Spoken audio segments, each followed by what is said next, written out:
I'm Sergeant Michael Kantak, and I'm here with Chaplain Smith, who I brought in. We're going to be drinking some tea and cocoa, it looks like. That's the one. And maybe telling a cool story. We'll see how cool it actually is, but probably more weird than cool. Okay, I'm good with weird too. So to kick this off, I want to know about your mug. It's got a Y on it, which kind of looks like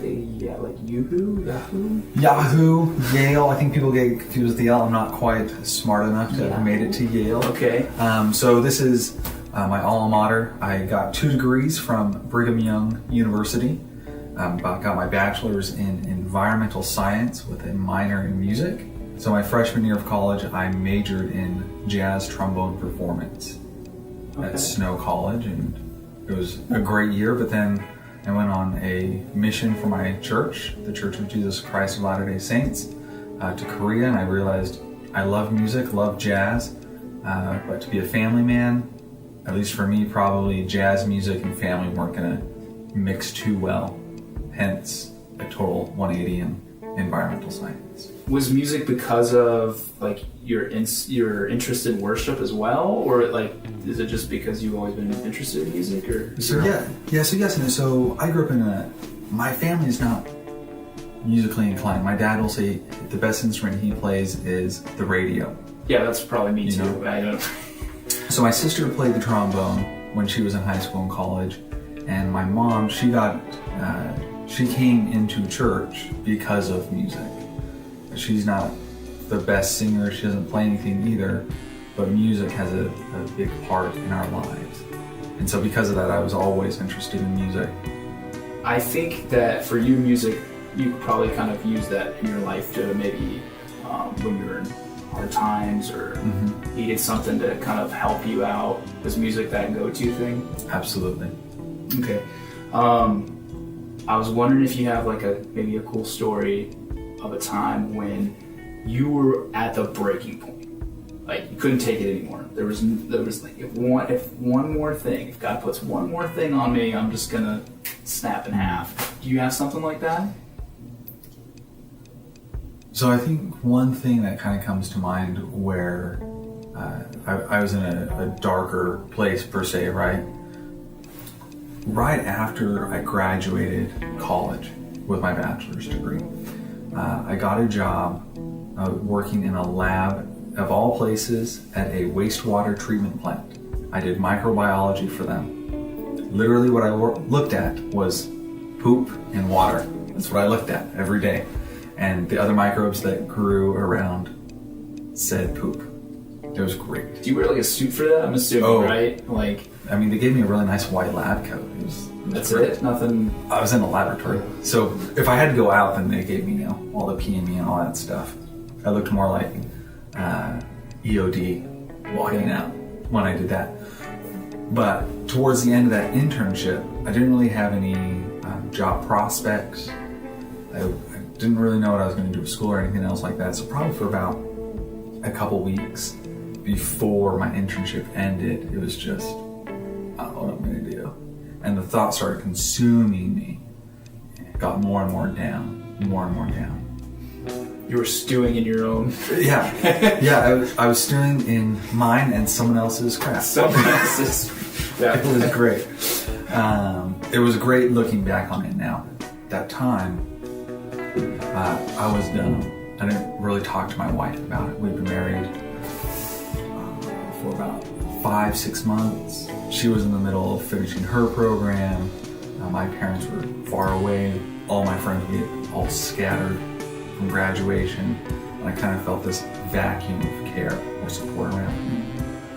And so the only things that I really had, I had my wife, but I was being a knucklehead and not talking with her. I had my music, but I was claiming to be too busy to play.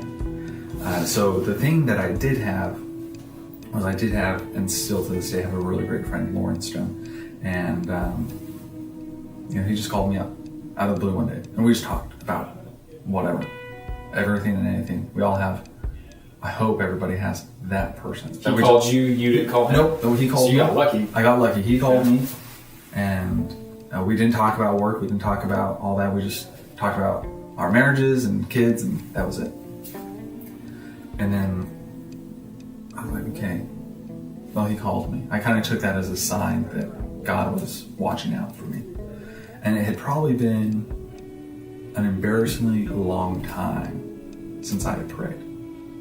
So I took that opportunity and I started praying. My prayer life began being revitalized. And from that spouted more conversations with my wife. And from that spouted me playing music more, going and exercising more.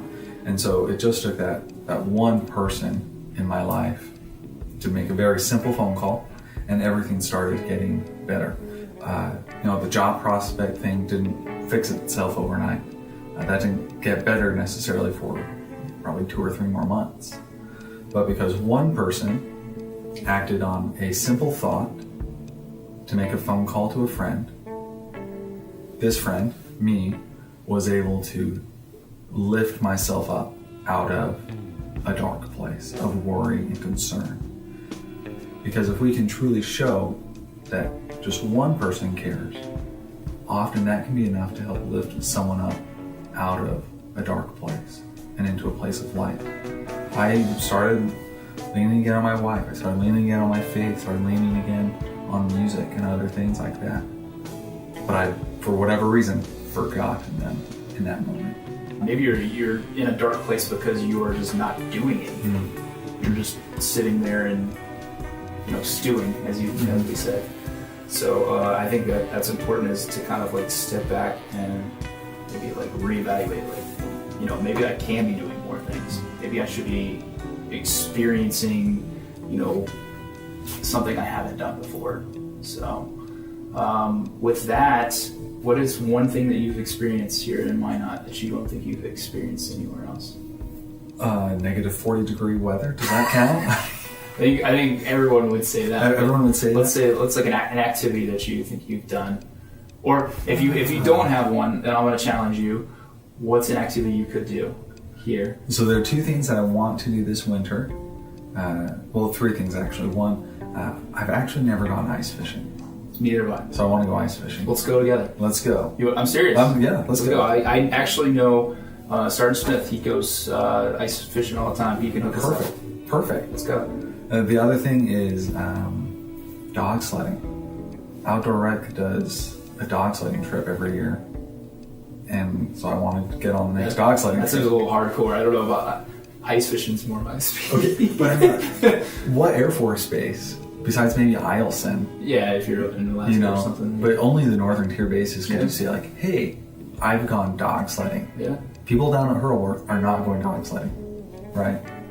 So that's 2 things. The third thing that my wife and I, we didn't do it last winter, we want to do it this year, is get up to the Peace Gardens up on the U.S.-Canadian border. What is it, a Peace Garden? The Peace Gardens. The International Peace Gardens, half of it's in the States, half of it is in Canada. It's just this huge floral garden. Oh, cool. So if you just Google... Obviously in the summer. Peace Gardens. So I guess they have stuff year-round. Oh, they have like indoor stuff. That's cool. Well, yeah, so they have an indoor, like a greenhouse, and then I guess, from what I've been told, even outside they might not have flowers per se, but they have other shrubbery and stuff that they rotate through. Cool. Very cool. Well, I just want to say thank you for sharing your story. I think it's important. Sometimes people forget that even you, who you're here to help us, if we've got our own dark stories to share, you've got your own tales too. So absolutely cool story, Brew. Hey, well, take care.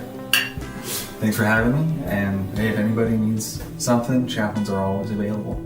Awesome. And let's go ice fishing. Ice fishing. Maybe after the holidays we can. I like that.